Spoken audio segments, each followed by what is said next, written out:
जी, अस्सलाम वालेकुम। वालेकुम सलाम सर, कैसे हैं? जी, अल्हम्दुलिल्लाह, अल्लाह का शुक्र है। आवाज़ आ रही सही? सर आवाज़ क्लियर है क्या? सर की कल की क्लास से क्या करना है सर? जुमेरात की? जी जी सर। हाँ, कल कर लेंगे क्लास इंशाल्लाह। बस ठीक है सर, वही टॉपिक कर लीजिएगा क्योंकि तो काफ़ी मेले आने शुरू हो गई, कराची से फैसलाबाद वगैरह सब जगह से आने शुरू हो गई हैं सर। अच्छा, चलो कर लेंगे उसको। ठीक है सर, बहुत बहुत शुक्रिया। जी, बिस्मिल्लाहिर्रहमानिर्रहीम, अस्सलाम वालेकुम। आज हम लोगों ने नेक्स्ट टॉपिक पढ़ना है, that is government policies on exchange rate. तो गवर्नमेंट की जो पॉलिसीज़ हैं एक्सचेंज रेट में वो क्या है, वो हम लोग पढ़ते हैं। लेकिन उससे पहले मैं थोड़ा सा आपको एक्सचेंज रेट की काइंड्स समझा दूँ। तो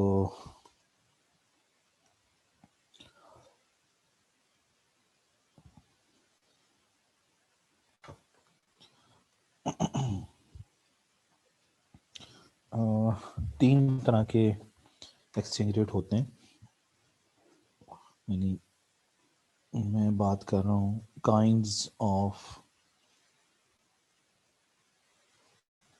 एक्सचेंज रेट की।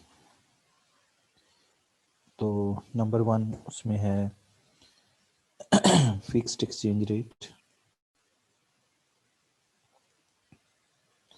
नंबर टू जो है उसको हम कहते हैं फ्लेक्सिबल एक्सचेंज रेट, या इसको हम कहते हैं फ्री फ्लोटिंग एक्सचेंज रेट। ठीक है जी। और जो तीसरा होता है उसको हम कहते हैं मैनेज्ड फ्लेक्सिबल एक्सचेंज रेट, या मैनेज्ड फ्लोटिंग एक्सचेंज रेट, या इसको हम कहते हैं क्रॉलिंग पैक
अच्छा, अस्सलाम वालेकुम स्टूडेंट। सर का थोड़ा सा ना इशू है इंटरनेट का, तो वो अभी ज्वाइन कर रहे हैं। अब पहले ज्वाइन किया था, फिर डिस्कनेक्ट हो गए, अभी ज्वाइन करते हैं, बस कोई 2 3 4 मिनट में वेट कीजिएगा।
स्टूडेंट में सर को ट्राई कर रहा हूँ, उनका नंबर अभी नहीं लग रहा। मैं दोबारा ट्राई करता हूँ और फिर मैं आपको पता करके बताता हूँ कि लेंगे या नहीं लेंगे।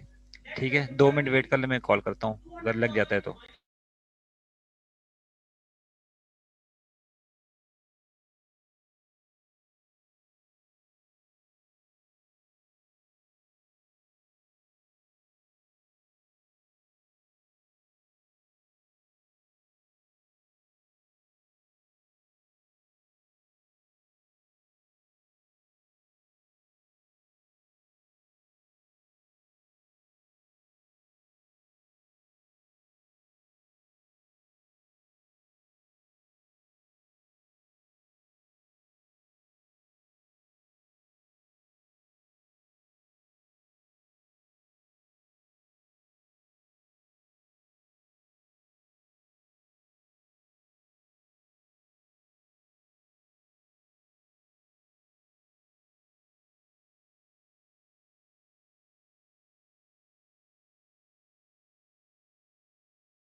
जी।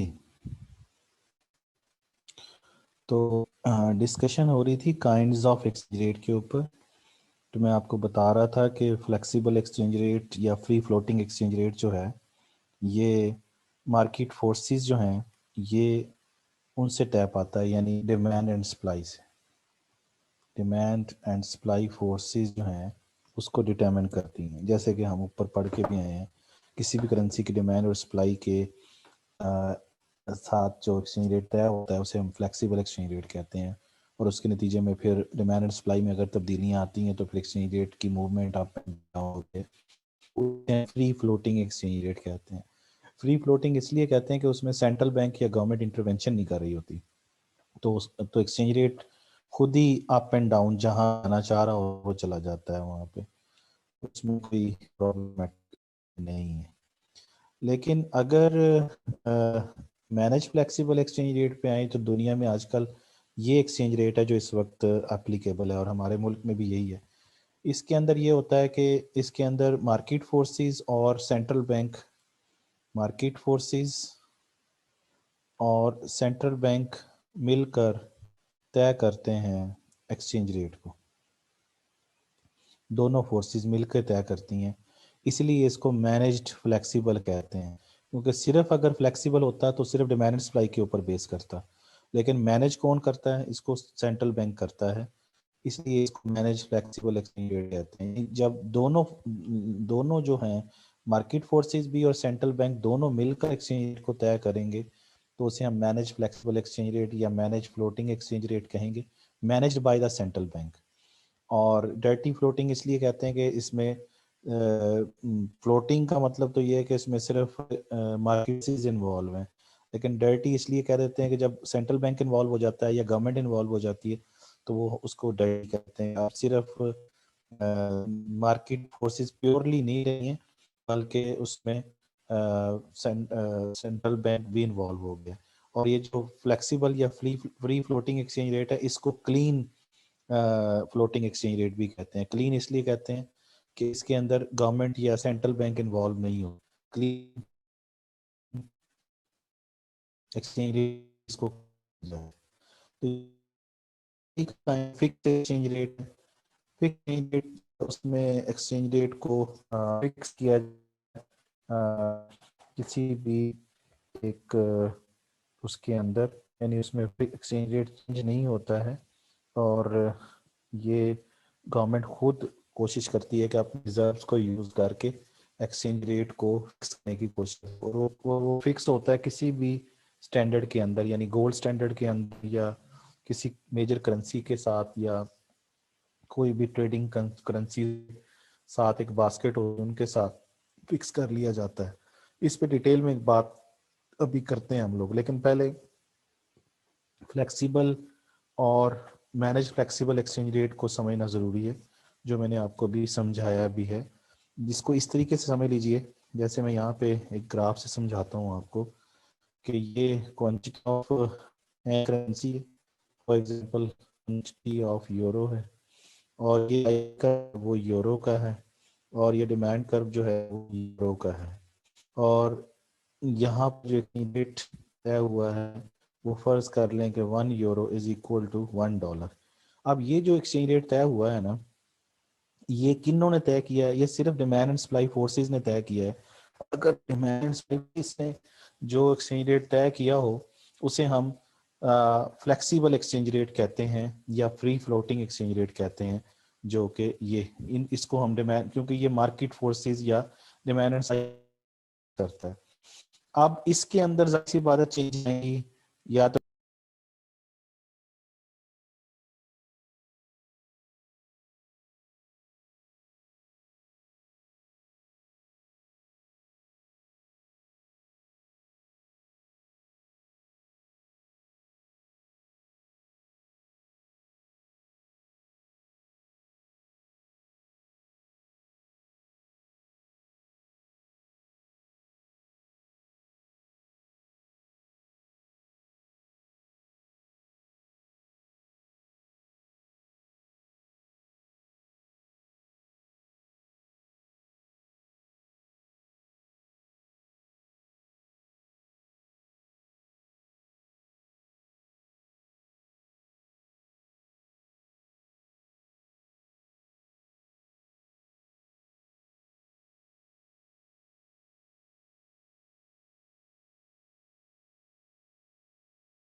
जी, मैं डिस्कस कर रहा था आप लोगों से कि काइंड्स ऑफ एक्सचेंज रेट के हवाले से।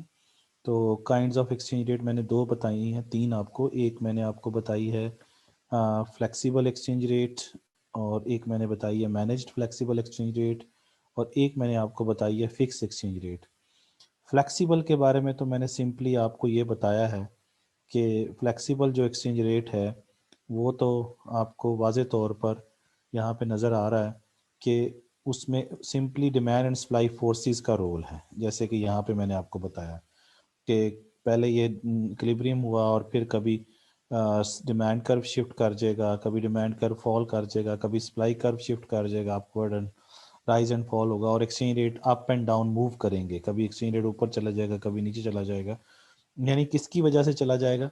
डिमांड एंड सप्लाई फोर्सेस की वजह से। तो जब डिमांड एंड सप्लाई फोर्सेस की वजह से एक्सचेंज रेट के अंदर मूवमेंट्स आएंगी तो उसको हम फ्लेक्सिबल एक्सचेंज रेट कहेंगे या फ्लोटिंग एक्सचेंज रेट कहेंगे, जिसमें कोई गवर्नमेंट का या सेंट्रल बैंक का रोल नहीं होगा। तीसरी जो बात थी वो ये थी कि मैनेज फ्लेक्सिबल। मैनेज फ्लेक्सिबल में ये होता है कि उसमें मार्केट फोर्सेस भी होती हैं और उसमें सेंट्रल बैंक भी इन्वॉल्व होता है। तो यहाँ पे आपको नज़र आ रहा होगा कि पहले डिमांड सप्लाई फोर्सेस ने ये वाला एक्सचेंज रेट तय कर दिया और उसके बाद सेंट्रल बैंक ने या तो उसको ऊपर थोड़ा सा कर दिया डिटर्मिन, या उसको नीचे कर दिया। इसका मतलब ये है कि इसमें दोनों फोर्सेस आ गई, पहले मार्केट फोर्सेस और फिर सेंट्रल बैंक ने उसको मैनेज कर लिया कि मैंने उसको ऊपर लेके जाना है या नीचे लेके जाना है। तो उस जो मार्केट फोर्सेस तय करेंगे एक्सचेंज रेट, उसको अप एंड डाउन करके वो खुद मैनेज कर लेते हैं। कौन मैनेज कर लेते हैं? Central bank. तो इस वजह से इसको मैनेज फ्लेक्सिबल एक्सचेंज रेट कहते हैं, या मैनेज फ्लोटिंग एक्सचेंज रेट कहते हैं, या डर्टी फ्लोटिंग एक्सचेंज रेट कहते हैं। डर्टी इसलिए कहते हैं कि इसमें प्योरली जो है वो मार्केट फोर्सेस इन्वॉल्व नहीं है, बल्कि इसमें मार्केट फोर्सेस के साथ साथ सेंट्रल बैंक भी इन्वॉल्व हो गया, और सेंट्रल बैंक की इन्वॉल्वमेंट की वजह से वो इसको डर्टी कहते हैं। इसीलिए जो प्योरली मार्केट फोर्सेस के ऊपर एक्सचेंज रेट डिपेंडेंट होगा उसको क्लीन फ्लोटिंग एक्सचेंज रेट कहेंगे, जिसके अंदर सेंट्रल बैंक बिल्कुल भी इन्वॉल्व नहीं है और एक्सचेंज रेट की सारी मूवमेंट अप एंड डाउन जो है वो सिर्फ और सिर्फ मार्केट फोर्सेस के ऊपर डिपेंडेंट है। क्लियर ये बात? इसलिए अब मैंने आपसे कहा कि अब हम इसको मज़ीद डिटेल से पढ़ते हैं, फिक्स एक्सचेंज रेट को भी और फ्लेक्सिबल को भी और मैनेज फ्लेक्सिबल को भी, कि ये बुक से पढ़ते हैं इसके मेरिट्स और डीमेरिट्स, और देन फिर हम मज़ीद इसको डिस्कस करते हैं। जैसे ये आपके सामने मैंने बुक को ओपन किया है, यहाँ पर देखिए कि इसमें सबसे पहले ये क्वेश्चन है जो हमने पढ़ना है। Government intervention in the foreign exchange market, ये तो नहीं, जस्ट मिनट, ये government policies on exchange rate, ये हम लोगों ने पढ़ना है। तो government policies on exchange rate जो है वो समझिए, वो ये है कि मैंने अभी आपको बताया कि एक्सचेंज रेट फिक्स भी हो सकता है या फ्लोटिंग एक्सचेंज रेट भी हो सकता है, या कहीं इन दोनों का मिक्सचर भी हो सकता है। ठीक है ना जी? तो फिक्स एक्सचेंज रेट को पहले सबसे पहले पढ़ते हैं हम लोग। ये अभी थोड़ा सा आगे ले चलते हैं इसको, और फिक्स एक्सचेंज रेट पहले समझते हैं। ये रहा जी fix exchange rate system. Fix exchange rate system के अंदर क्या हो रहा है? फिक्स एक्सचेंज रेट सिस्टम के अंदर इसको फिक्स एक्सचेंज रेट सिस्टम भी कहते हैं, और इसको हम और क्या कहते हैं? इसको रिजिड एक्सचेंज रेट सिस्टम भी कहते हैं, क्योंकि रिजिड का मतलब भी फिक्स ही होता है। यानी रिजिडिटी और फिक्स एक्सचेंज रेट सिस्टम का मतलब ये है कि गवर्नमेंट क्या करती है? गवर्नमेंट अपने जो ऑफिशियल रिजर्व्स होते हैं उनको यूज़ करती है और कोशिश करती है कि currency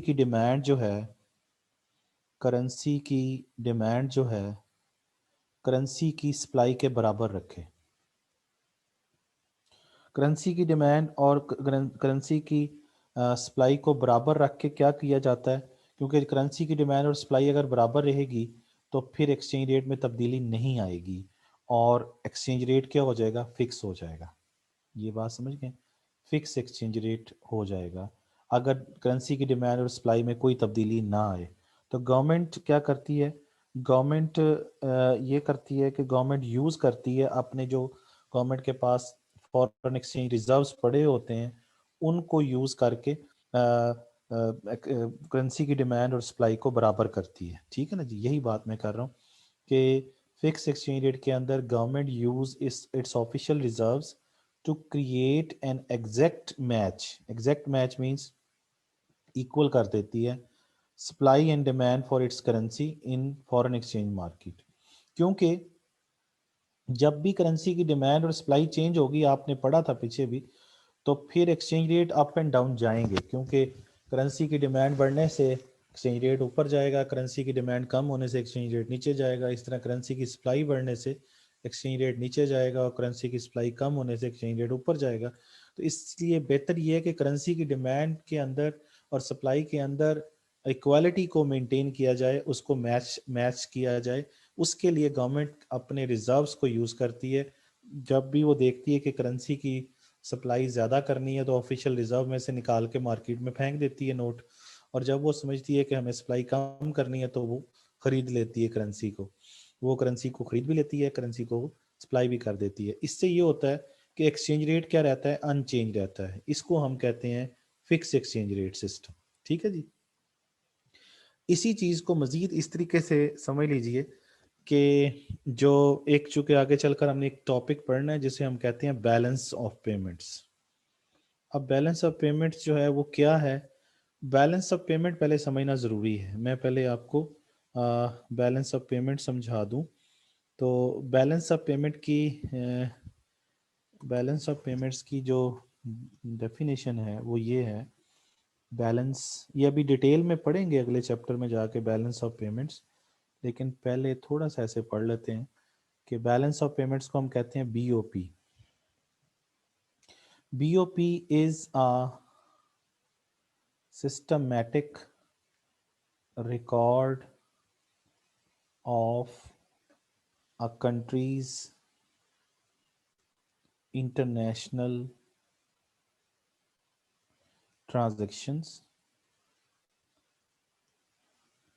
with the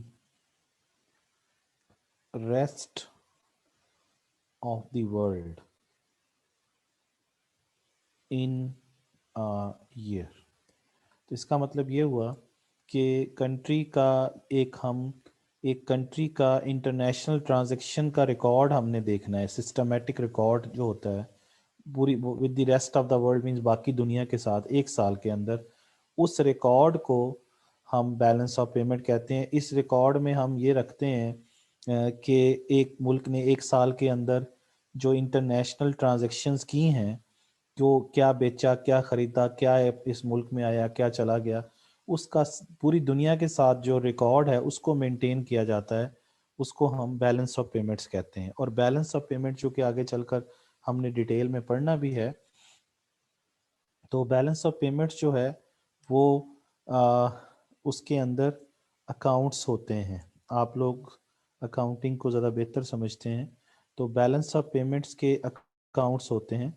balance of payments, balance of payments के अंदर अकाउंट्स होते हैं, और वो अकाउंट्स, पहला जो उसमें अकाउंट होता है उसको हम करंट अकाउंट कहते हैं, और जो दूसरा उसका अकाउंट होता है उसको हम कैपिटल अकाउंट कहते हैं। एक करंट अकाउंट है और एक दूसरा कौन सा है, कैपिटल अकाउंट है। करंट अकाउंट और दूसरा इसका कौन सा है, कैपिटल अकाउंट। और तीसरा जो इसका अकाउंट है उसको हम कहते हैं फाइनेंशियल अकाउंट। ठीक है जी, ये 3 अकाउंट्स होते हैं बैलेंस ऑफ पेमेंट के। ठीक है। अब इसका मतलब ये है कि डिटेल तो मैं उस वक्त करूंगा डिस्कस जब हम इस चैप्टर को अगले चैप्टर्स में पढ़ेंगे इसको, लेकिन ये सिर्फ आपको समझाने के लिए कि बैलेंस ऑफ पेमेंट्स जो है उसके अंदर 3 अकाउंट्स होते हैं। 3 accounts of the balance of payment. Balance of payment खुद भी एक अकाउंट है जिसके अंदर 3 सब अकाउंट्स हैं, करंट अकाउंट, कैपिटल अकाउंट और फाइनेंशियल अकाउंट। ये 3 अकाउंट्स हैं। तो इसमें जो करंट अकाउंट है, करंट अकाउंट के अंदर हम ये देखते हैं कि अब इन सारे अकाउंट्स का जाहिर सी बात है कि आपको बैलेंस फाइंड करना पड़ेगा। तो इसे हम कहेंगे करंट अकाउंट बैलेंस, इसे हम कहेंगे कैपिटल अकाउंट बैलेंस। अगर हम इसका बैलेंस फाइंड कर लें, क्या डेबिट हुआ क्या क्रेडिट हुआ, है ना। और फिर फाइनेंशियल अकाउंट बैलेंस। तो ये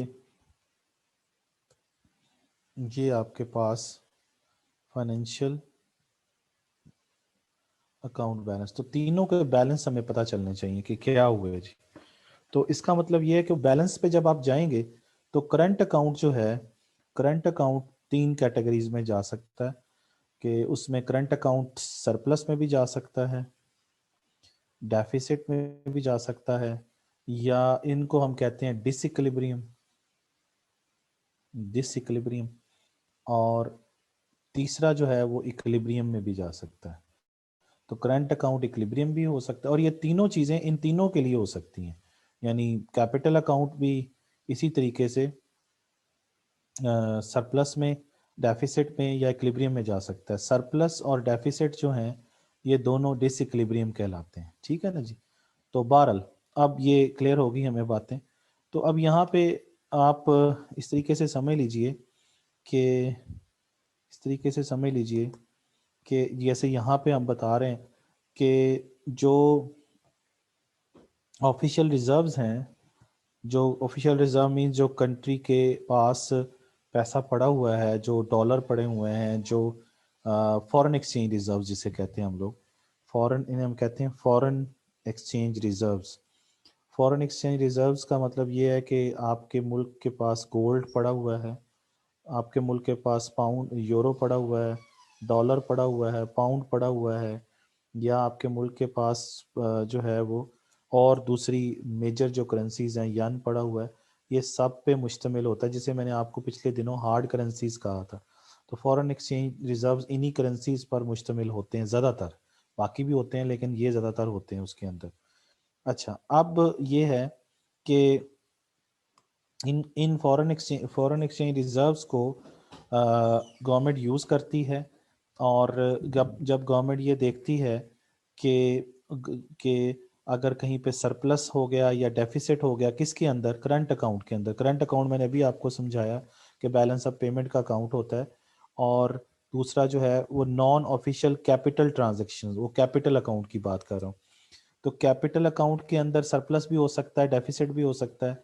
इसी तरीके से दूसरा जो करंट अकाउंट है उसमें भी सरप्लस हो सकता है, डेफिसिट हो सकता है। तो जब भी सरप्लस और डेफिसिट होगा तो फॉरेन एक्सचेंज रिजर्व्स पर फर्क पड़ेगा, ठीक है ना। कैसे भला? वो ऐसे कि जब फॉर एग्जांपल आप ये समझिए कि ये आपके फॉरेन एक्सचेंज रिजर्व्स हैं, ये फॉरेन एक्सचेंज रिजर्व्स हैं, और इसमें डॉलर, पाउंड, गोल्ड, यूरो, यन वगैरह पड़े हुए हैं, और आपका करंट अकाउंट डेफिसिट में चला गया।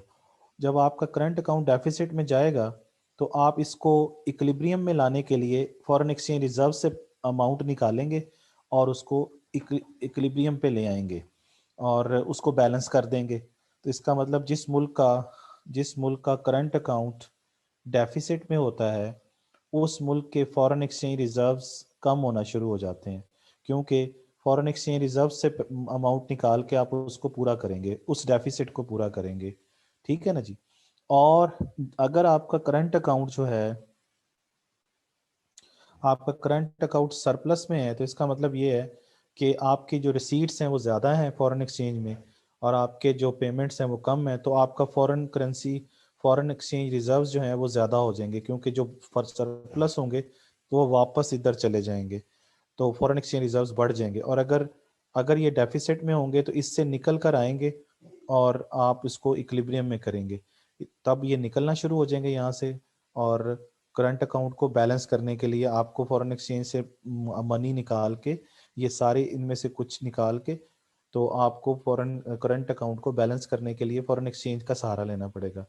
और अगर सरप्लस में है तो ये पैसा ज़्यादा आ जाएगा आपके पास, यानी मनी ज़्यादा आएगी, तो फॉरेन एक्सचेंज रिजर्व में जाके भरना शुरू हो जाएंगे, और फॉरेन एक्सचेंज रिजर्व भरना यही सिचुएशन जो है आपकी करंट अकाउंट के साथ होगी, यही सिचुएशन कैपिटल अकाउंट के साथ होगी। तो इसका मतलब करंट अकाउंट का साथ जो लिंक है वो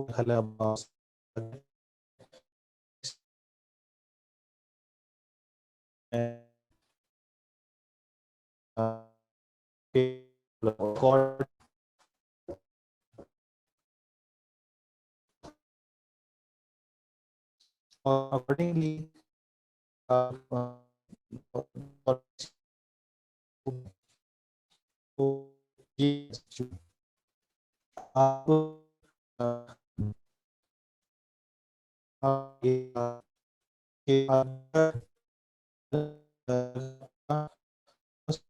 तो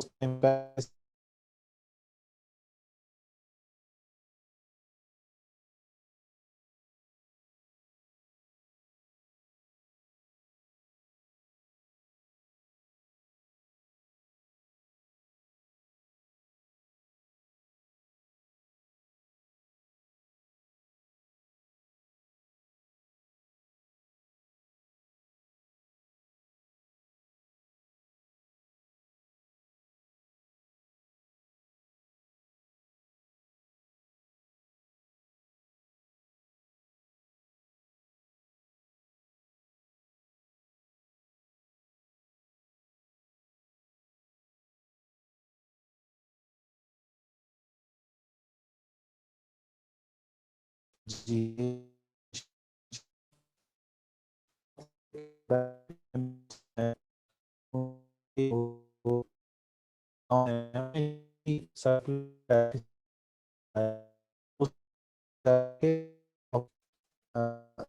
पे जाएगा,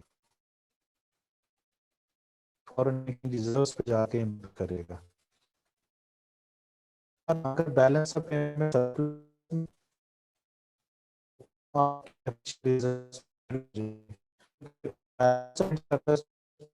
डेवलपमेंट के जो अकाउंट्स हैं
का मतलब ये हुआ कि बैलेंस ऑफ पेमेंट्स में जब भी आपके पास ये जो मैं बता रहा था कि बैलेंस ऑफ पेमेंट के अकाउंट्स हैं, ये अकाउंट्स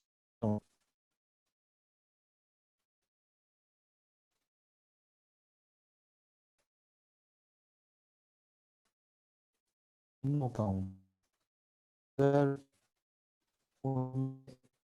है तो बैलेंस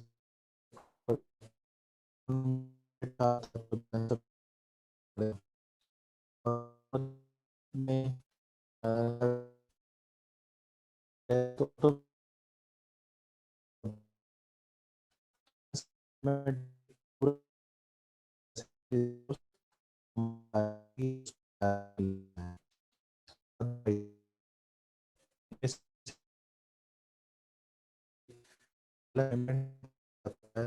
तो फिर वहाँ से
स्टूडेंट सर का नेट का इशू रिजॉल्व नहीं हुआ, तो वो कह रहे हैं कल इस क्लास को थोड़ा हम बढ़ा लेंगे। तो कोई पिछला सर कोर्स रहता है, में क्लास रहती है, वो भी कवर करेंगे और ये वाला भी कवर करेंगे। तो आज वाली क्लास फिर कैंसिल है, क्योंकि सर के इंटरनेट का इशू हल नहीं हुआ, तो ज़्यादा आज वाली क्लास अभी कैंसिल है।